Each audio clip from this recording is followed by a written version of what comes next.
Programme मुकाबले में खुशामदीद। मैं हूं रबिया एहसन और मेरे साथ मौजूद है आमिर मतीन। और आज के प्रोग्राम में जो टॉपिक्स हम शामिल करने जा रहे हैं उसमें सबसे पहले वजीर आजम ने पीपल्स पार्टी से 27वीं आईनी तरमीम पर हिमायत मांग ली। लीगी वफ्द की जरदारी और बिलावल से अहम मुलाकात। क्या पीपल्स पार्टी 27वीं तरमीम जो 18वीं तरमीम है उसको रोल बैक करवाने जा रही है? रियासती ऐवानों में 27वीं आईनी तरमीम की बाज़गश्त। असद कैसर का इजहार तशवीश। PTI की मुखालफत बरकरार। आखिर 27वीं आईनी तरमीम है क्या और क्यों जरूरी समझी जा रही है? आज की बड़ी बहस इसके ऊपर बात करेंगे। इस्लामाबाद बार काउंसिल के इंतखाबात में हुकूमत के हामी इंडिपेंडेंट ग्रुप को बरतरी। बलूचिस्तान में 26वीं तरमीम के मुखालिफ प्रोफेशनल ग्रुप का पलड़ा भारी। सिंध में कांटे का मुकाबला। पंजाब में नताइज मुतनाज़े। अक्सरियत का फैसला 6 नवंबर के बाद मुतवक्के। कप्तान का साथ छोड़ जाने वाले खिलाड़ी कप्तान की रिहाई के लिए सरगर्म। फवाद चौधरी, इमरान इस्माइल और मौलवी महमूद का शाह महमूद से मुलाकात का दावा। सियासी मैदान के इस दिलचस्प मोड़ पर क्या कप्तान के पुराने खिलाड़ी दोबारा वापस आने को तैयार है? ये मुलाकात हुई या नहीं, इसके ऊपर बात करेंगे। DGISPR की सालाना रिपोर्ट में अहम इंकशाफ। खैबर पख्तूनख्वा दहशतगर्दी से सबसे ज्यादा मुतासिर। हलाक दहशतगर्दों में 128 अफगान शहरी भी शामिल। तालिबान से मुज़ाकरात के ख्वाहिशमंदों को अफगानिस्तान जाने का मशवरा। गजा में फौज भेजने का फैसला हुकूमत और पार्लियामेंट करेगी। और अमरीकी सदर डोनाल्ड ट्रंप का नया इल्जाम। पाकिस्तान, चीन और रूस पर खुफिया एटमी तजर्बात का दावा। पेंटागन को दोबारा तजर्बात की तैयारी की हिदायत। दफ्तर खारजा ने ताहाल कोई रद्द-ए-अमल नहीं दिया। ये तमाम मौज़ूआत हैं जो आज के प्रोग्राम में शामिल करेंगे। आमिर साहब, ये जो इस वक्त हम देख रहे हैं एक सिचुएशन डेवलप हुई है सियासी फ्रंट के ऊपर भी, और ख़ास तौर पे ये जो 27वीं आईनी तरमीम को लेके एक नई बहस छिड़ गई है और जिस तरह से हुकूमत कोशिश कर रही है, पीपल्स पार्टी के साथ मुलाकातें जारी हैं, क्या होता हुआ नज़र आ रहा है? मुझे ये होता हुआ नज़र आ रहा है कि ये जो नवंबर का महीना चल रहा है ये बहुत भारी है और ये बहुत मुश्किल है। इतनी चीज़ें हो रही हैं कि उसका अहाता करना मुश्किल हो रहा है। कि पहले तो सबसे PTI ने 6 नवंबर को अपनी मुल्क गिर तहरीक शुरू करने का ऐलान कर दिया है। और ये ऐसे मौके पे उन्होंने किया है जबकि वफाक और सूबे के कोई इतने मिसाली तल्लुकात नहीं हैं। और KP के अंदर जो है दहशतगर्दी की एक लहर चल रही है। ख़ास तौर पे KP में आज ये DGISPR ने साफ़ियों से मुलाकात में जो फिगर्स दिए हैं, सबसे ज़्यादा हलाकतें और दहशतगर्दी के वाक़यात KP में ही हो रहे हैं। और 2025 में दहशतगर्दी के 113 ऑपरेशन हुए। मुल्क में औसतन जो है रोज़ाना जो है 208 ऑपरेशन हुए हैं, सबसे ज़्यादा बलूचिस्तान में। और इस साल जो है 4373 वाक़यात में 1667 दहशतगर्द पड़े ना फिगर। और मजमूई तौर पर 1073 अफराद शहीद हुए हैं, जिनमें से 584 आर्मी जवान शामिल हैं।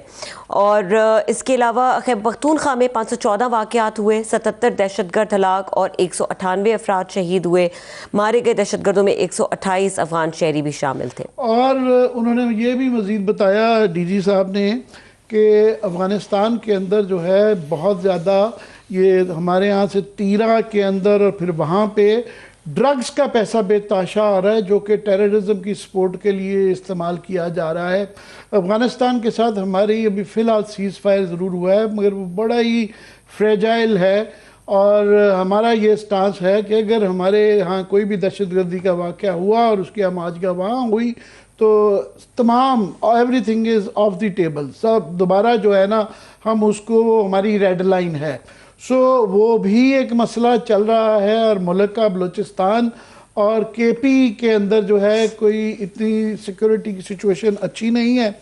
और इसके अलावा इंडिया के बॉर्डर के साथ भी जो है वो वहाँ पे इलेक्शन बिहार के चल रहे हैं। रोज़ इस तरह का कोई उनका बड़ा खौफनाक किस्म का बयान आता है और वो भी वहाँ पे भी ख़तरा रहता है। और DG साहब ने बताया है कि वो इस बात का भी ख़तरा हो सकता है कि वो समुद्री रास्ते से कोई फॉल्स फ्लैग ऑपरेशन कर दें।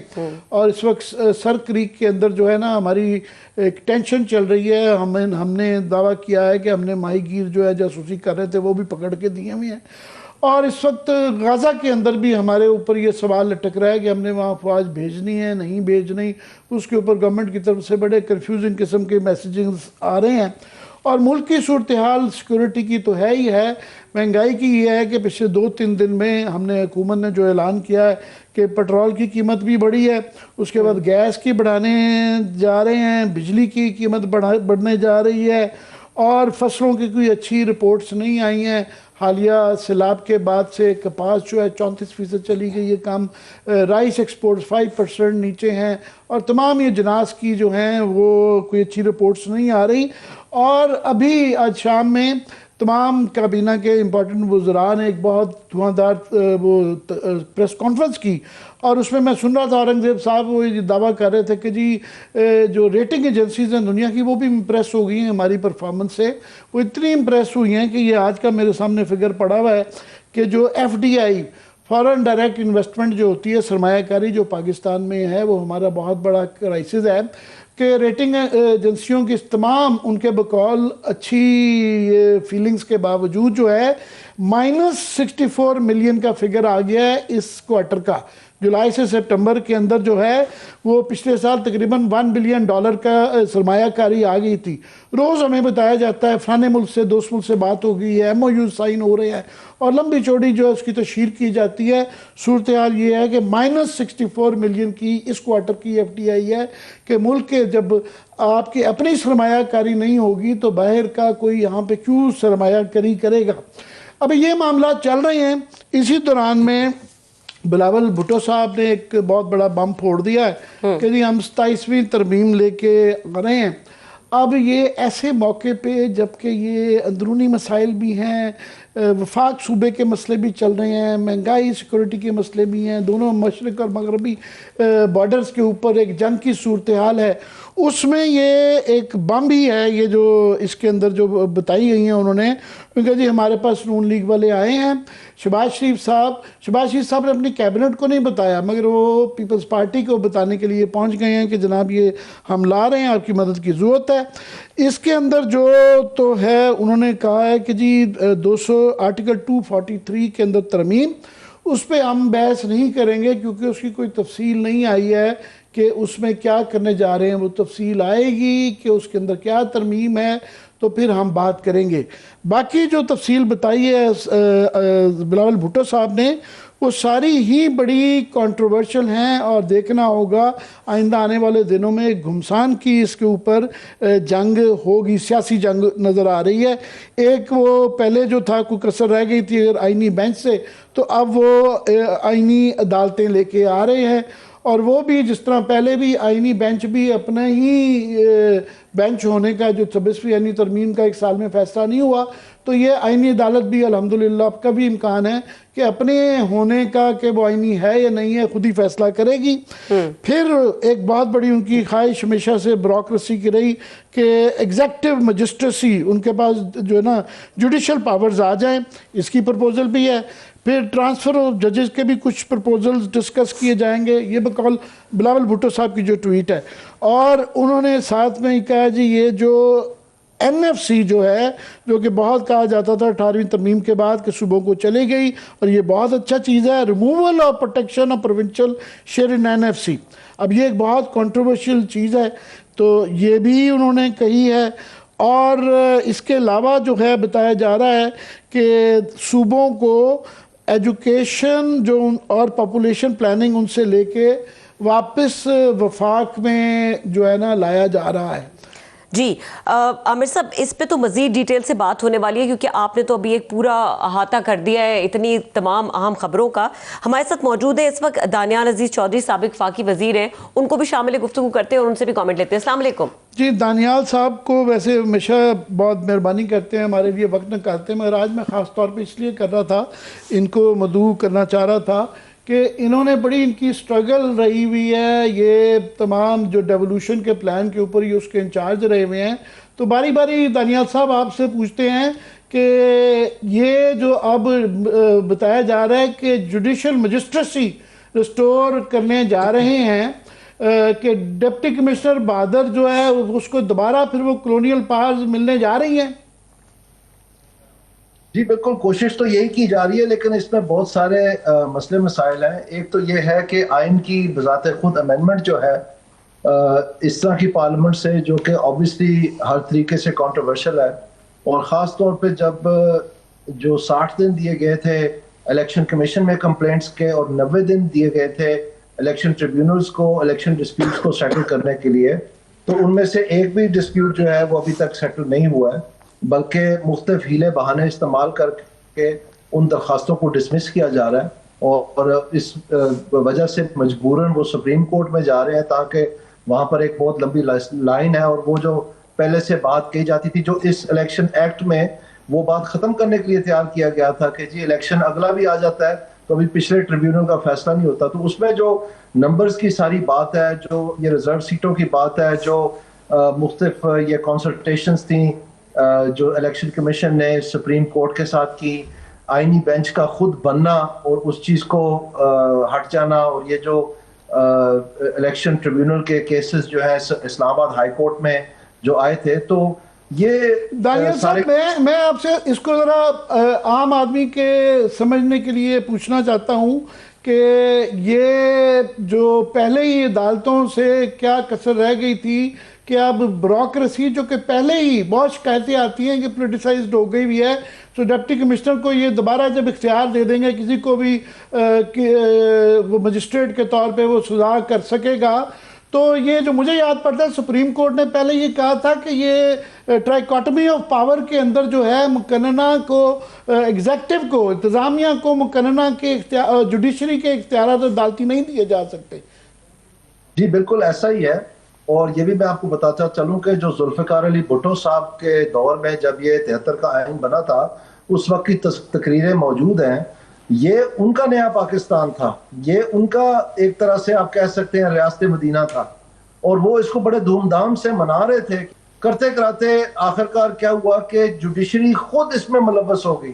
यानी अफजल जुल्ला साहब, ये है PLD 105 1996 के अफजल जुल्ला साहब चीफ सेक्रेटरी थे, और नसीम हसन शाह साहब ने डिसीजन ड्राफ्ट किया था, जिसमें उन्होंने कहा था कि 1972 law reforms act suffices to meet the test of separation of judiciary from executive. यानी इन्होंने एक ऑर्डिनेंस, जो आइन की तर्जमानी है, वो एक ऑर्डिनेंस के पहिए लगा दी उसको। तो जाहिर बात है वो 1972 का लॉ रिफॉर्म्स एक्ट जो है, ऑर्डिनेंस जो है, उसको एक ही दिन में बदल दिया गया, और वो पावर जो थी जुडिशल वापस दी गई।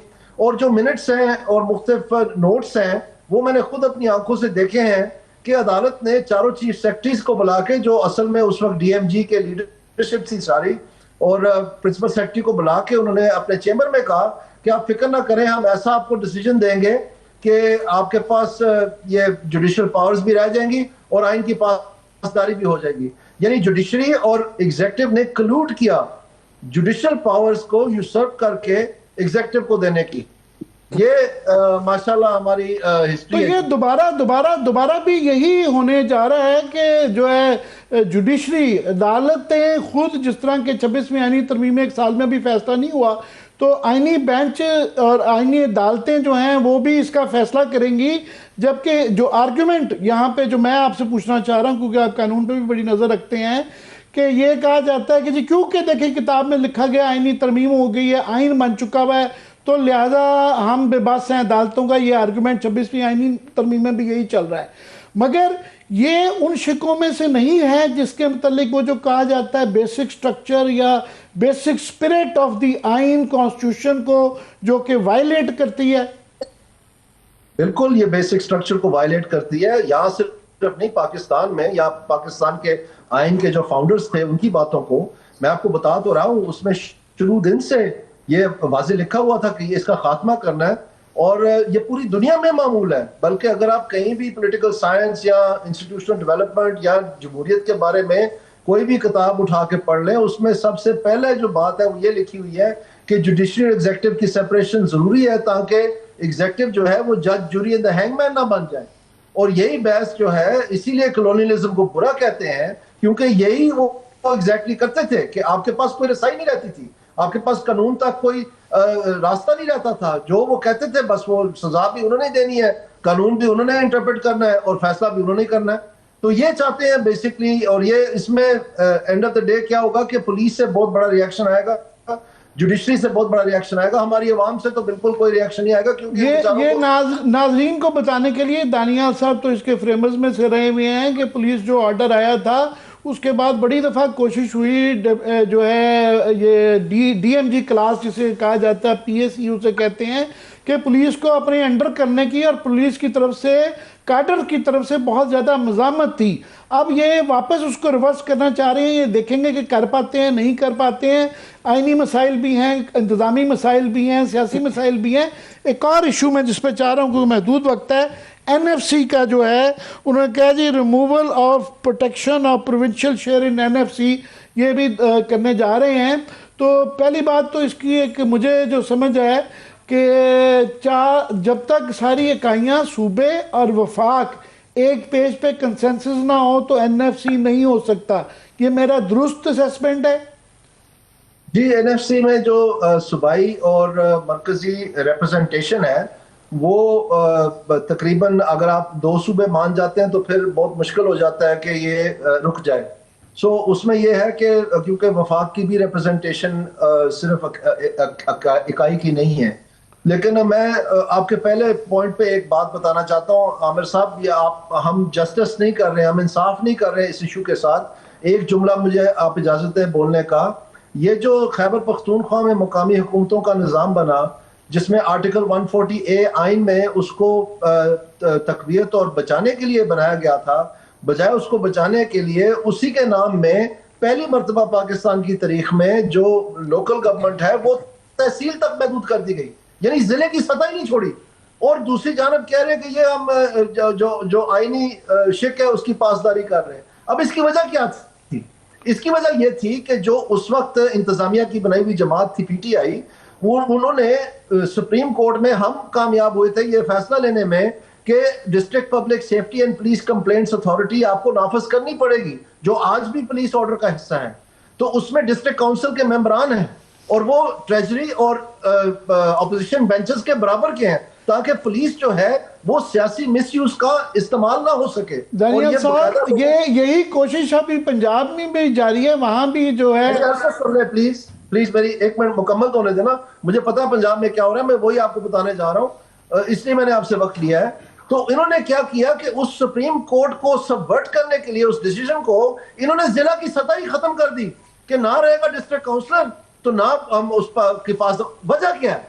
वजह यह है कि अगर district public safety and police complaints commission बन गई होती और लोगों की ओनरशिप बन गई होती और वो मामूल पे चल गया होता, तो इनका जो केस था कि हमारे बगैर तो आसमान गिर जाएगा, हम तो सितारे तोड़ के लाते हैं आसमान से, हम तो ये प्रिएम्प्टिव जस्टिस करते हैं, पता नहीं क्या क्या उन्होंने सोचा हुआ अपने लिए, तो वो तो फिर केस बीच में अधूरा रह जाएगा। तो इसलिए ये उस वक्त से लेके, पहले दिन से लेके आज तक भी और अभी भी इस ताक में बैठे हुए हैं कि किसी तरह हम आइन को मस्क करें, किसी तरह हम जुडिशियल अथॉरिटी को मस्क करें, किसी तरह हम इंडिपेंडेंस ऑफ जुडिशरी और पुलिस की फंक्शनैलिटी को मस्क करें। और ये वापस आप अगर मुझे इजाजत दें थोड़ा सा, तो मैं ये आर्गुमेंट जो है, ये आखिरी जुमला प्लीज, आखिरी जुमला प्लीज। और ये जब मैं कहता हूं कि ये इंतजामिया की बनाई हुई जमातें हैं, अब आप देखें कैसी खूबसूरत बात है। जो इमरान खान को बुरा भला कहते हैं, जो ये कहते हैं कि ये हर चीज इसने खराब की, लो एंड बिहोल्ड क्या होता है कि पाकिस्तान मुस्लिम लीग नून भी तहसील तक महदूद रखती है लोकल गवर्नमेंट। कैसा है? बहुत ही आला। अब जरा मैनू भी एंकर है गामा, मेरी भी कुछ थोड़ी सी सुन लो। ये एक आर्गुमेंट रहता है कि एनएफसी के ऊपर कि बड़ी अच्छी बहस होनी चाहिए इस पे कि शायद सूबों की जिम्मेदारियां जो थी वो भी नहीं निभा रहे, और इसके ऊपर जो है हमेशा इम्प्रूवमेंट किया जाने की गुंजाइश होती है। दोनों साइड के, वफाक के और सूबों के आर्गुमेंट्स एग्जिस्ट करते हैं।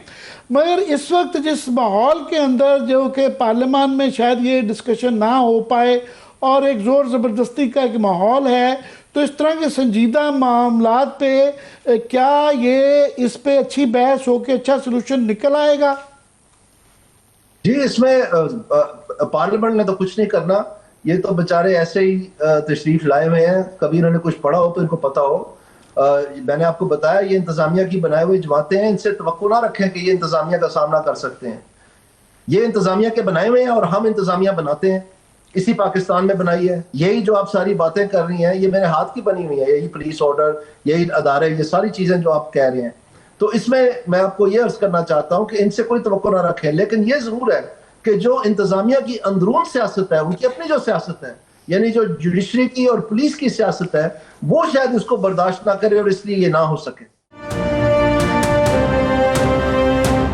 मेन स्ट्रीम में बड़ी सीरियस संजीदा आपसे पूछना चाह रहा हूँ, वो ये कि वो कह रहे हैं कि अभी एजुकेशन और पॉपुलेशन की जो मिनिस्ट्रियाँ हैं ये भी वफाक को वापस लाई जाने पे इस अमेंडमेंट में किया जाएगा। इसका क्या पस मंज़र है और ये कितना मुनासिब है? इसका कोई पस मंजर नहीं जी, इसमें सिर्फ ये चाह रहे हैं, क्योंकि देखिए इसका बैकग्राउंड समझना बहुत जरूरी है। पाकिस्तान एक फेडरेटेड कॉन्स्टिट्यूशन है, यानी 4 इकाइयां हैं और एक मुल्क बनता है, उनको जमा करके इसको फेडरल गवर्नमेंट कहते हैं। ये फेडरल सिस्टम है गवर्नमेंट का। लेकिन पाकिस्तान में हमारी ब्यूरोक्रेसी जो है वो यूनिटरी है, यानी उसमें ये फेडरेटेड सिस्टम का कोई सोच नहीं है। ये ग्रेड 17 से शुरू होती है तहसील में और ग्रेड 22 तक जाती है कैबिनेट सेक्रेटरी में, और तमाम ग्रेड्स जो है ये यूनिटरी है, यानी इनकी प्रमोशन, यानी आप अगर सूबे में आप 22 ग्रेड ले ही नहीं सकते। बहुत रेयर केसेस में पर्सनल टू द ऑफिसर एक आध दफा मिला है, लेकिन वो ग्रेड 21 पे 3 पोस्टें हैं, चीफ सेक्रेटरी, SMDR और IG।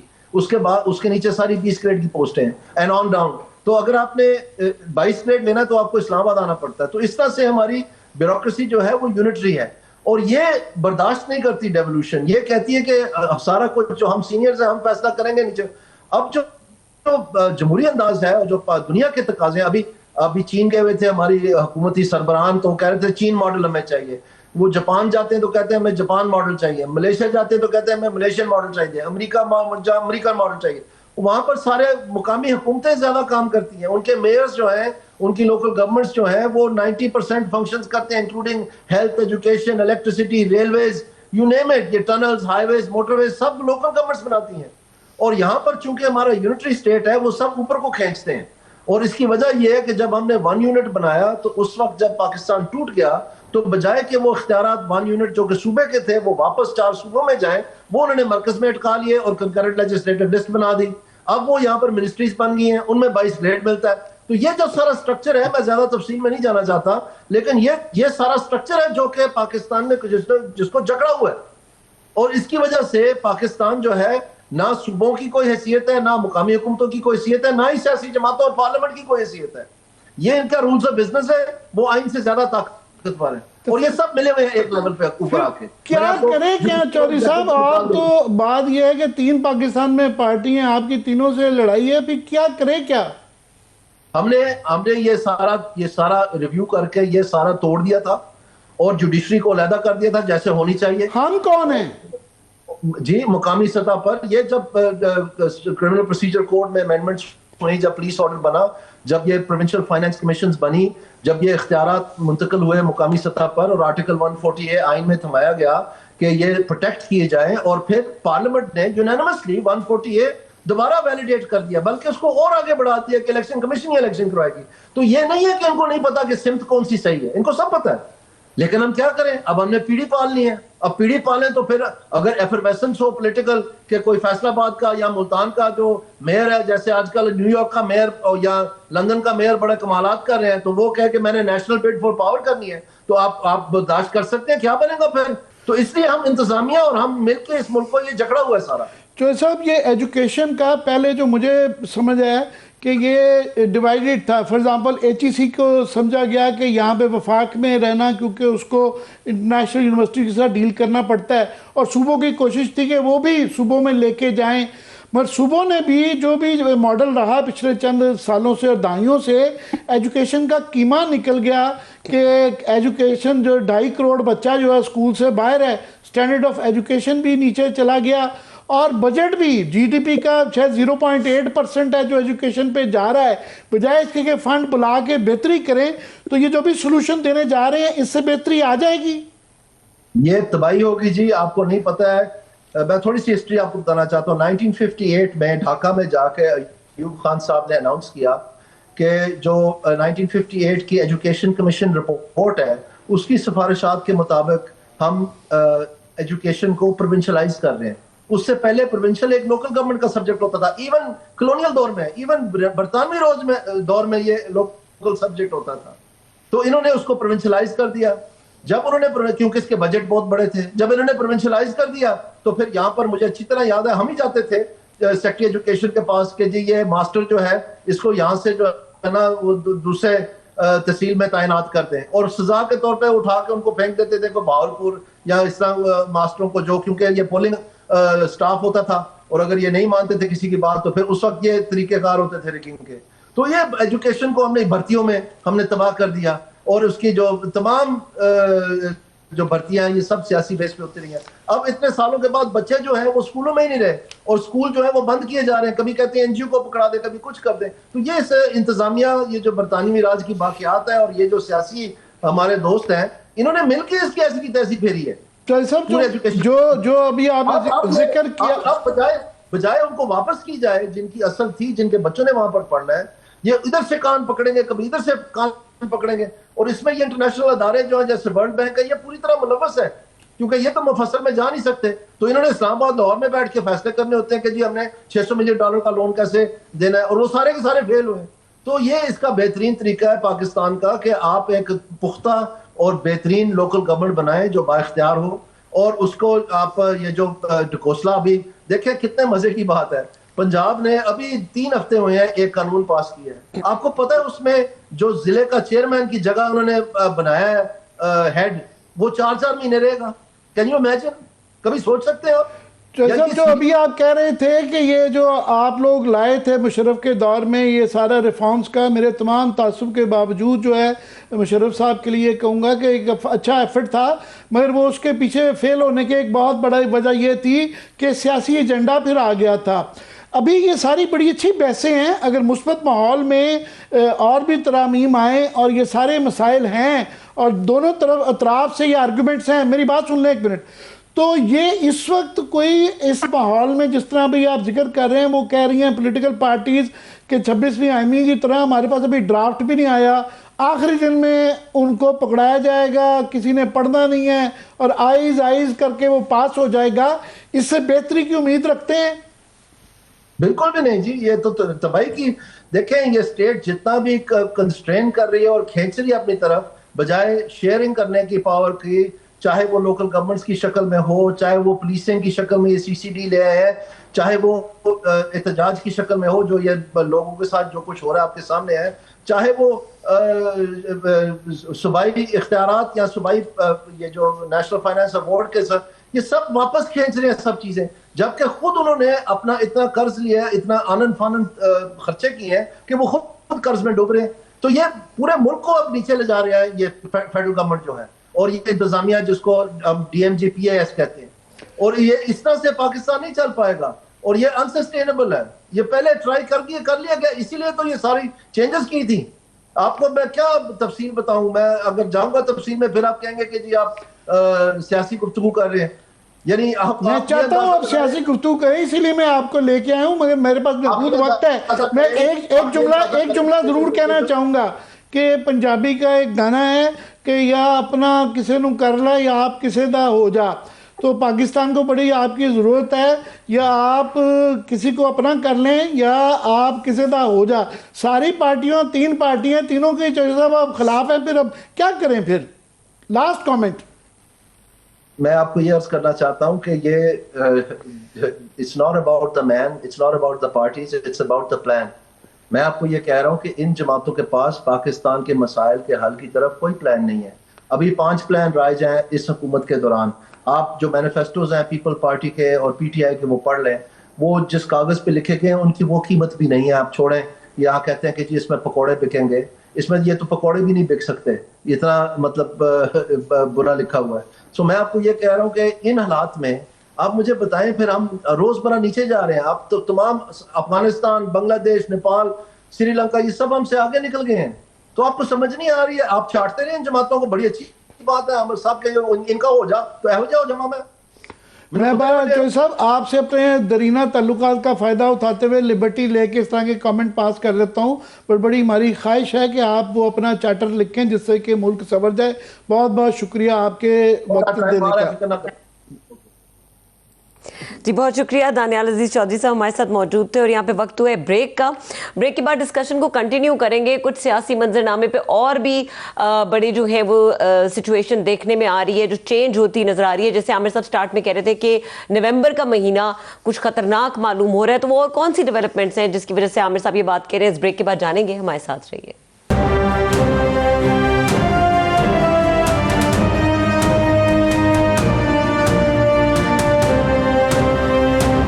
Welcome back. और हमारे साथ मौजूद हैं अबू सर सलमान न्याजी, रहनुमा तहरीक इंसाफ। आमिर साहब, स्टार्टिंग फ्रॉम यू, जो ये एक पीटीआई के हवाले से खबर चल रही है कि शाह महमूद कुरैशी के साथ मुलाकात हुई है फवाद चौधरी की और इमरान इस्माइल की और मियां महमूद की। अब ये मुलाकात के हवाले से काफ़ी स्पेकुलेशंस हैं, क्योंकि इसकी कुछ समझ नहीं आ रही बैकग्राउंड फोरग्राउंड क्या है। मैं ये अबूजर से पूछना चाहूँगा, मगर मैं आपने मुझसे पूछ लिया है, इसलिए मैं थोड़ा सा बताना चाहता हूँ कि वैसे उनका क्लैरिफिकेशन शाह महमूद कुरैशी साहब के वकील की आ गई कि वो आ गए थे, मरवतन उन्होंने मिल लिया।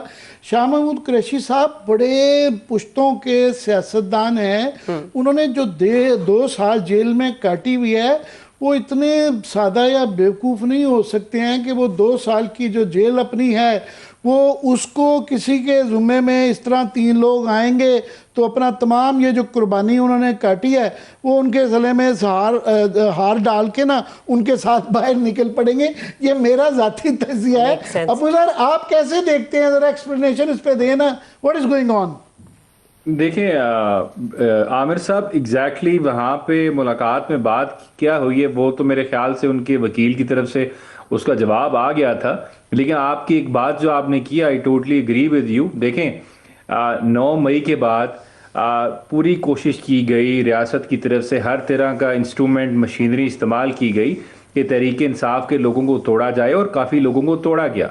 उनको डराया गया, धमकाया गया, ये डराया गया कि आप जेल में रहेंगे थ्रू आउट, और उसमें शाह महमूद कुरैशी साहब शामिल थे उसके अंदर, जब उनको डराया गया और उनको यही कहा गया कि आप जेल में रहेंगे। लेकिन देखें उन्होंने बड़ी बहादुरी के साथ इमरान खान साहब का साथ नहीं छोड़ा, बड़ी उन्होंने लॉयल्टी दिखाई और हर किस्म का जुल्म बर्दाश्त किया। हालांकि जितने उनके ऊपर केसेस थे टोटली फेक थे। पहले उनको साइफर के अंदर रोल किया गया, फिर उसके बाद 9 मई में, जिसमें ऑन डॉक्यूमेंट्स रिकॉर्ड मौजूद है कि वो कराची में थे, उनकी वाइफ का मेडिकल कुछ इलाज हो रहा था। मैं क्योंकि आज बड़े लीगल इश्यूज भी हैं उस पर करना चाह रहा हूँ इस पर, मगर एक जुमला मैं ज़रूर कहूँगा कि ये फैसला, ये जो नाराज़ लोग या छोड़ के चले गए या जिन्होंने प्रेस कॉन्फ्रेंस की है जिसे पीटीआई वाले कहते हैं, ये फैसला शायद इमरान खान ने ही करना होगा किसको वापस लेना है किसको नहीं लेना। मगर शायद उन पे भी कुछ लोगों के लिए बहुत प्रेशर होगा उनके वर्कर का, जिनके ऊपर लोगों को काफ़ी पीटीआई के लोगों को गुस्सा है। मैं अब चाह रहा हूँ थोड़ा सा ये जो बिलावल भुट्टो साहब की तरफ से 27वीं तरमीम वाला जो मामला छिड़ा है उसके हवाले से, पहला तो एनएफसी की जो मेरी अंडरस्टैंडिंग है वो तमाम वफाक और तमाम इकाइयों का जब तक कंसेंसस ना हो एनएफसी नहीं हो सकता। इसलिए 2009 से 19 तक गालबन जो है 10 साल नया एनएफसी नहीं आ सका, अवार्ड नहीं आ सका। तो अभी केपी का मैं सुन रहा था आज उनके नए तर्जमान का, वहाँ से जो बगावत के शोले नज़र आ रहे हैं, जिस तरह का मूड नज़र आ रहा है, तो ये एक तो लीगली क्या ये उसके बगैर पॉसिबल है, दूसरा कि उनका ये मज़ामत का ही रवैया आपको लगता है ऐसे ही रहेगा? देखें आमिर साहब, मैंने बिल्कुल उनकी जो ट्वीट है बिलावल साहब की, मैंने उसको देखा, पढ़ा और परखा। देखें उसमें जहाँ तक बात है एनएफसी की आप कर रहे हैं, देखें हमारा जो आईने पाकिस्तान है वो इन्विजिज करता है एक फेडरेशन, और उस फेडरेशन का मतलब ये है कि ये centralised unitary form of government नहीं होगी। यहाँ पे प्रोविंशियल ऑटोनॉमी जो है वो होगी, और यही फोर फादर्स की जो फाउंडिंग फादर्स थे हमारे, उन्होंने यही विजन दिया था, यही सोच के इस मुल्क को बनाया था, और उसी तरह का आइन हमें दिया गया। लेकिन अगर कोई ऐसी, और 18वीं तरमीम was a very good development, जिसमें जितनी ऑलरेडी डिप्राइव्ड लोग थे उनकी उस डिप्रीवेशन को ख़त्म करने के लिए एक तरमीम आई जो कॉन्स्टिट्यूशन में बगैर किसी लालच के तरमीम आई। नॉर्मली तो जितने डिक्टेटर्स ने तरमीम की अपने आप को सर्व करने के लिए की ना थ्रू आउट पाकिस्तान के कॉन्स्टिट्यूशन में, ये वाहिद अमेंडमेंट थी जिस पे सब कंसेंसस था कि हमने प्रोविंसेस को ऑटोनॉमी देनी है, खासकर जो बलूचिस्तान का इशू है उससे इसकी रेजोल्यूशन होगी कि पीके में रेजोल्यूशन पास करवाने में जो दो मेन पार्टीज थी, नून लीग और पीपल्स पार्टी, बहुत ज्यादा वो क्रेडिट लेते थे कि उन्होंने पाकिस्तान का ये जो एक मसला रहता था वफाक और सूबों का वो हल कर दिया है। अब वो मुझे नहीं लगता कि उनके यहाँ से कोई रुकावट आनी है, पेश होके सब में पास करवानी है। और इवन मौलाना साहब पिछली दफ़ा 26वीं आईनी तरमीम में वो कहते थे कि जनाब हमारे साथ धोखा हुआ, हमने कुछ और बताया गया था, मजबूरी में कुछ चीज़ें करनी पड़ गई। तो इस दफ़ा पता नहीं उनका क्या रोल होगा वो भी। आमिर साहब देखिए, ये जो पीपल्स पार्टी है या मुस्लिम लीग नवाज हो गई, ये किसी देखें इनमें मैंने पिछले 20 साल में जब से मैं इनको क्लियरली देख रहा हूँ करीब से, मैंने कभी इनको नहीं देखा कोई असूल की बात की हो या किसी प्रिंसिपल की बात की हो। ये सिर्फ अपने जो सेल्फ इंटरेस्ट है, सेल्फ प्रिजर्वेशन है या एडवांसमेंट है उस पे चल रहे हैं। यही इनका फार्मूला है। अभी कुछ लेंगे कुछ देंगे, फिर उसके बाद इसके ऊपर रोल बैक भी कर ले। इन्होंने कौन सी इनके अंदर मोरालिटी है कि ये समझे हम किसी को जवाब दें? इनको तो पावर चाहिए, बाय हुक और क्रुक फॉर्म 47 के थ्रू मिल जाए इनको, और क्या चाहिए। जहां तक देखें अभी हमारा जी कबल कर लें प्लीज। जी आमिर साहब, इसमें देखें एक और मैंने जो चीज देखी, आपने देखी होगी, जो एक कॉन्सेप्ट रिवाइव करना चाह रहे हैं एग्जीक्यूटिव मैजिस्ट्रेट्स का। एग्जीक्यूटिव मैजिस्ट्रेट्स होते क्या है ये समझ लें। आज से कुछ अर्सा पहले पाकिस्तान में होते थे जिसमें जो एग्जीक्यूटिव के ऑफिसर्स थे, जिसमें डेप्यूटी कमिश्नर्स या असिस्टेंट कमिश्नर्स थे, उनको जुडिशियल फंक्शंस परफॉर्म करने की पावर दी जाती थी। और ये एक कानून जो था ये हमें कॉलोनियल्स ने, अंग्रेजों ने दिया था, सब कॉन्टिनेंट में इंडिया और पाकिस्तान के अंदर मौजूद था। इसी वजह से दिया गया था कि जो कॉलोनाइज्ड पॉपुलेशन है, जिन पे रूल कर रही है बाहर की फॉरेन पावर आके, उनके अंदर आजादी के या रूल ऑफ लॉ के जज्बात ना जागे, उनको डरा के रखे। मैं आपको थोड़ा सा इसलिए रोक रहा हूं कि हमने पिछले 30 मिनट आपके ज्वाइन करने से पहले इसकी हिस्ट्री सारी बयान करके इसमें बहस की है। मगर मुझे लगता है कि इसका जो मकसद है इस वक्त जो है, ऑफ कोर्स ब्यूरोक्रेसी अपनी वो जुडिशरी की पावर लेना चाहती है, मगर फौरी तौर पे कि जो अदालतों से तो फिर भी तमाम बुरे तरीन हालात के बावजूद कहीं ना कहीं से कुछ इंसाफ मिल ही जाता था। तो डिप्टी कमिश्नर तो अपनी मर्जी के लगाए हुए हैं, तो वो जो आपको हमें पेश किया जाया करेगा आगे, तो वो तो फिर 6 महीने 4 महीने घर का मुलाजिम और घर का ऑर्डर होगा। आमिर साहब ये देखें, 2500 साल पुराना असूल है। एरिस्टोटल ने बताया था सेपरेशन ऑफ पावर्स एक प्रिंसिपल है, एक रियासत के अंदर होता है। जुडिशरी ने करना है एग्जीक्यूटिव के एक्शंस को चेक। यही आपके आइन का आर्टिकल 175(3) कहता है।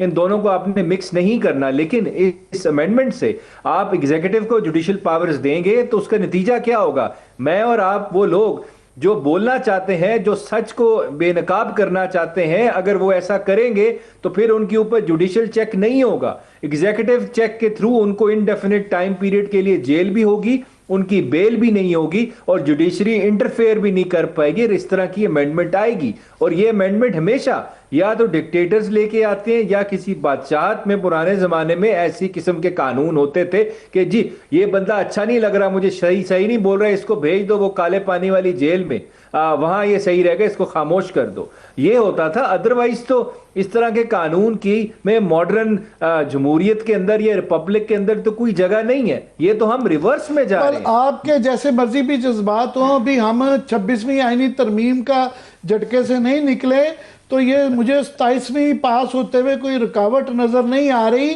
तो अब क्या वही वाली आईनी अदालत जो है, पहले आईनी बेंच के ऊपर था, अब आईनी अदालत अपने ही मुतल्लिक जब ये फैसला करेगी?